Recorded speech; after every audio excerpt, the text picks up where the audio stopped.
Voltando lá àquela sua entrevista de 2008, na entrevista você fala do direito das pessoas à segurança pública, né? Então as pessoas pagam impostos, as pessoas, enfim, têm uma vida, procuram conduzir a sua vida de maneira correta e tal, mas reclamam muito de os bandidos saem da cadeia e não ficam na cadeia, não cumprem as suas penas, não tem, vamos dizer, a punição não acontece no Brasil. Na sua visão, é necessário mudar a lei?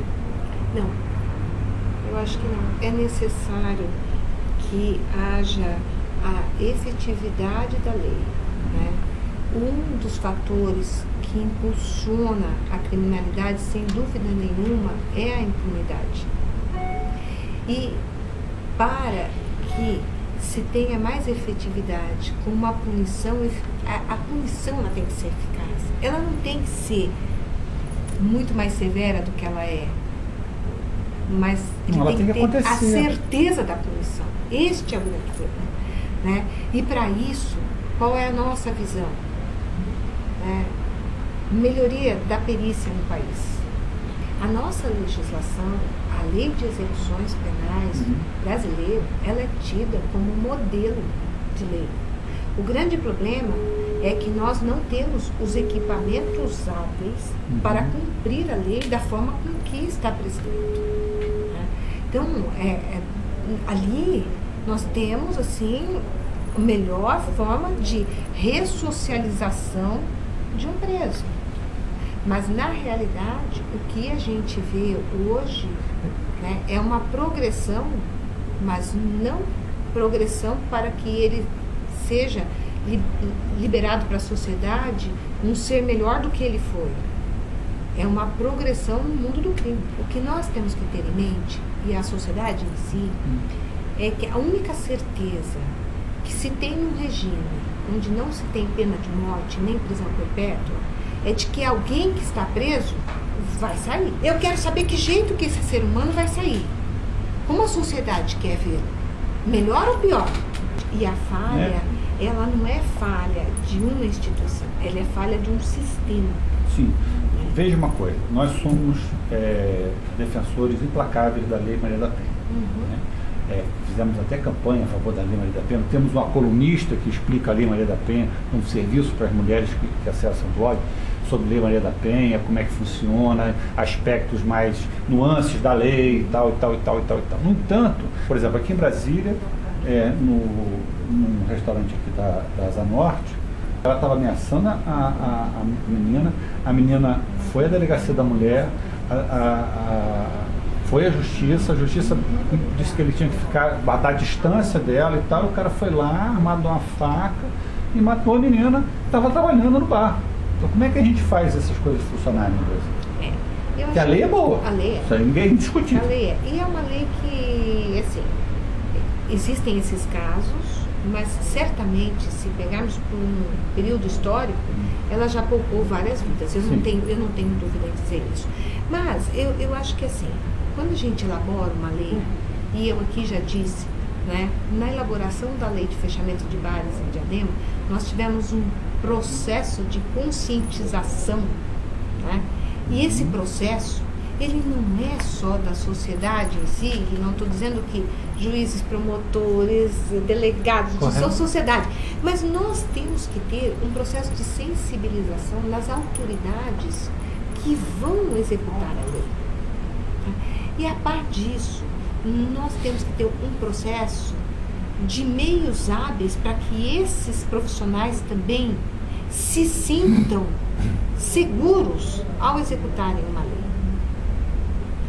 Então, ter a perícia no caso das pessoas que cumpriam pena, né, há muito tempo, essas pessoas têm que ser examinadas, porque isso não é possível, são psicopatas, são pessoas que têm que ter um olhar diferenciado.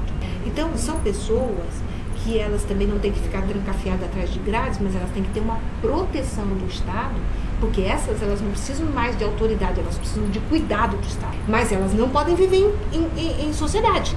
Então, nós temos que ter porque a pena de prisão, ela tem que ser o último recurso mesmo. Porque tirar a liberdade de alguém é algo muito sério. Mas nós só podemos tirar a liberdade de alguém se for baseado na liberdade de outrem. Né? E é óbvio, se eu tiver que prender um para que milhões vivam bem, nós vamos prender um para que milhões vivam bem. São os freios sociais que nós precisamos. Né? Os limites, a democracia pressupõe limite. Né? Então, isso tem que ser melhor estruturado no país. Nós estamos em processo de maturação, né, de um plano para efetivação ou seja, melhor elaboração de inquéritos para que deem certeza aos promotores e juízes, né, nos processos de persecução criminal. Porque existe em direito, já que eu disse que a pena de privação de liberdade é o último recurso, existe uma máxima em direito que diz que, na dúvida, a pessoa tem que ser absolvida. Sim. Nós temos que dar a certeza da punição ou a certeza da absolvição. E quem pode dar essa certeza é a perícia. E a perícia, feita somente por um ser humano, ela pode ter falha. Então nós temos que capacitar este perito, que nós temos ótimos peritos no Brasil, né? Nós temos que trazer para este perito equipamentos de primeira linha, que já temos no país. Infelizmente, nós temos, mas temos ainda um modelo seletivo. Por que eu digo seletivo? Porque isso não pode ser usado para a grande maioria da população. Agora, uma questão que eu pergunto também, que se leva em consideração. A gente nota que muitas vezes você tem corrupção nas forças policiais, etc., porque você tem uma situação em que as forças policiais dos estados, de uma maneira geral, elas são muito mal remuneradas, o plano de carreira delas é ruim, você não tem, por exemplo, um fundo de pensão para garantir a esse policial, no caso dele morrer, que a mulher dele receba o salário dele integral, que o filho dele vá para a universidade, que, enfim, que você tem uma proteção para a família dele, que não precise estar exposto, né, justamente pelo fato do pai dele estar trabalhando numa atividade de risco, que é ser polícia, é uma atividade de risco, né? Você pode morrer a qualquer momento. Sim. Né? Então, nós não temos ainda no Brasil uma visão em que você tenha, vamos dizer, as promoções por mérito garantidas, né? Uma carreira em que você sabe que você vai entrar ganhando X mil reais e vai sair ganhando X mil reais dali a tantos anos. Né? Você vai saber que no meio desse caminho aqui, você pode ter o seu salário integral lá no fim, porque você vai ter um fundo de pensão. Se você morrer... Isso, para mim, é a maior segurança do policial. Exatamente, a sua família está...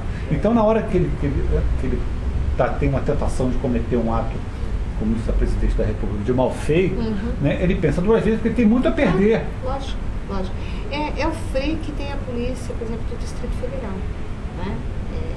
Pelo Fundo Constitucional, né, eles têm um salário muito acima da média do Brasil. E longe ainda de sermos a polícia de excelência. Né? Eu acho que... Né, eu deixo bem claro que eu sou defensora do policial.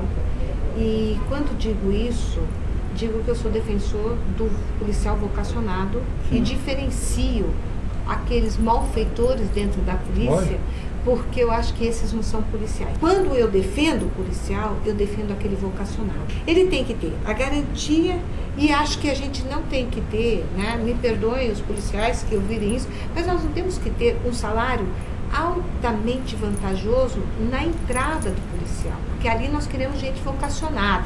Temos que ter a certeza na carreira, né, de que ele vai cumprir o seu dever e vai se aposentar de uma forma que possa viver, ou que a sua família possa ficar protegida. Então, é isso que a gente precisa no país. Está sendo pensado, e não só aqui, mas dentro do Congresso brasileiro hoje isso é muito discutido. Até muitos me perguntam, o que você está fazendo pela PEC 300? Muitos policiais me perguntam, e eu digo, eu nada. Isso não é uma pauta institucional. Né? A minha pauta é uma lei geral para a Polícia Civil, que até hoje não tem o seu registro. A lei geral que diga exatamente o plano de carreira. Essa é pauta institucional. Então, essa é a pauta da Secretária Nacional de Segurança Pública. A pauta por melhoria de salário ou qualquer melhoria, ela é uma pauta de associação, uma pauta de sindicato. que eu tenho maior respeito. Sim, mas não é uma pauta institucional, então eu não posso fazer nada pela PEC 300. Até mesmo porque eu acho que a PEC 300 ela pode trazer algumas impropriedades no país. Primeiro que ela é uma conta impagável, né? Ela é impagável ao governo federal e ela é impagável aos estados. E segundo, que nós podemos cair no engodo de termos tá bom, nós vamos ter então a PEC 300, nivela tudo, e aí eu tenho um aumento de R$10 ao sair da carreira, porque eu posso achatar, né? Eu não estou trabalhando pelo plano de carreira. Então, aí eu posso trazer eu posso agrupar mais um elemento a isso, né? Quer dizer que aquele que fizer ou aquele que não fizer vai sair do mesmo jeito. Verdade. Então, para que eu vou me esforçar dentro da polícia? Né? Então, a pauta institucional que eu quero assumir é o plano de carreira. Essa é uma pauta institucional. Outra pauta institucional que nós temos que discutir, já dizia o presidente Lula, ninguém trabalha mais que 8 horas por dia. Por que a polícia tem que trabalhar 8 horas por dia? Mais do que 8 horas? Porque é a mesma coisa quando eu falo numa escala de 12 por 36, mesma coisa que eu dizer, olha, um professor dá aula 3 dias e vai folgar 3 dias. Não, o policial tem que trabalhar 8 horas, porque ele tem que ter o direito ao lazer, ao descanso, a acompanhar a sua família, a se profissionalizar. Que hora que ele vai se profissionalizar? Se ele está trabalhando 12, não sei, 36, não sei. E aí entra naquela de que eu finjo que trabalho, você finge que me paga, e a sociedade é que sai no prejuízo. Verdade. Para terminar, eu queria saber assim, um pouco da sua vida familiar, como é que você conjuga né, essas suas atividades profissionais. Eu tenho um santo marido. Assim, tenho uma mãe que ela não é minha mãe, ela é minha melhor amiga, né? Que eu acho que ser mãe, acho que é até uma consequência natural ter nascido do ventre de uma mulher maravilhosa como é minha mãe. Mas eu tenho uma amiga, né, que cuida da minha vida. O meu marido, por sua vez, mora com minha mãe. Minha mãe tem 80 anos. Tenho um casamento muito estável, uma vida muito estável, e sempre tive total apoio da minha família para desempenhar a minha profissão, né? Eu sempre disse que eu queria ser alguém antes de ter alguém, né? Porque eu acho que isso passa por um pressuposto de também ter respeito por quem vive comigo, né? Então, estudei muito, sempre estudei, gosto muito de estudar, e nunca tive um não pela frente, né, no apoio que pedi a eles. Então, eu vou para tal lugar, vai, estaremos te apoiando, né? Então, a tranquilidade de estar trabalhando aqui é saber que eu tenho uma âncora firmada em São Paulo, que eu tenho um lar formado, né? Meu lar tem hierarquia, porque eu sou a favor da hierarquia, meu lar tem hierarquia, mas assim, essa tranquilidade para trabalhar repousa na família que eu tenho, né? Eu acho que isso foi excepcional, né?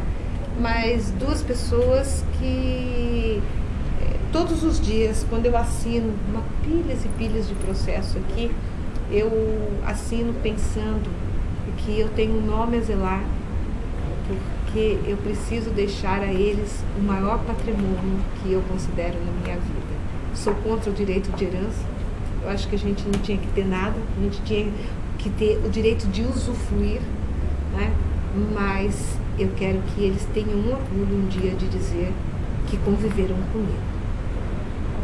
Esse é o meu maior patrimônio.